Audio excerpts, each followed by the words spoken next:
Nelaime notika 3. jūlija pēcpusdienā, kad kāda Audi markas automašīna apstājās pirms šīs gājēju pārejas, lai palaistu gājēju māmiņu ar bērnu ratiņiem.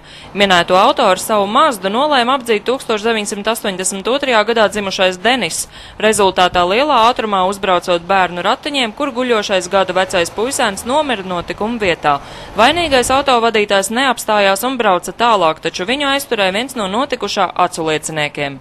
Viņš bēg, jā, un tad viņš redzēja, kad strauji tuvojos, un tad viņš samazināja ātrumu, tad es viņam nobraucu priekšā, un viņš nekur tālāk vairāk nevarēja tikt.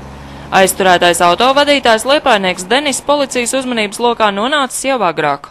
Agrāk pārkāpumi ir bijuši, precīzi nepateikšu kādu, varētu būt, ka bija arī alkohola reibumā aizturēts, jo ir bijis liegums uz gadu tiesībām.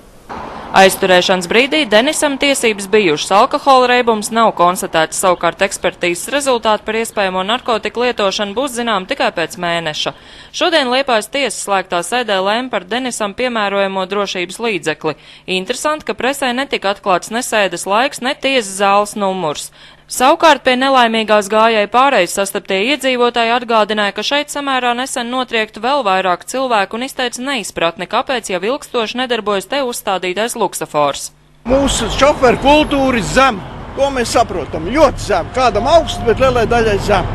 Un te līķi, tā tas ir. Nav droši, tāpēc, kad pirmam kārtam te luksaforu nestrādā.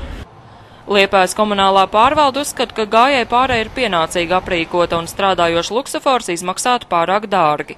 Otrs variants ir šī gājēju saliņas izveida, tādējādi sadalot šo ielu šaurākās joslās un arī autobraucējiem neļaujot veikt šos apdzīšanas manevrus šajā vietā un padarot drošāk šo pāriešanu pāri ielu.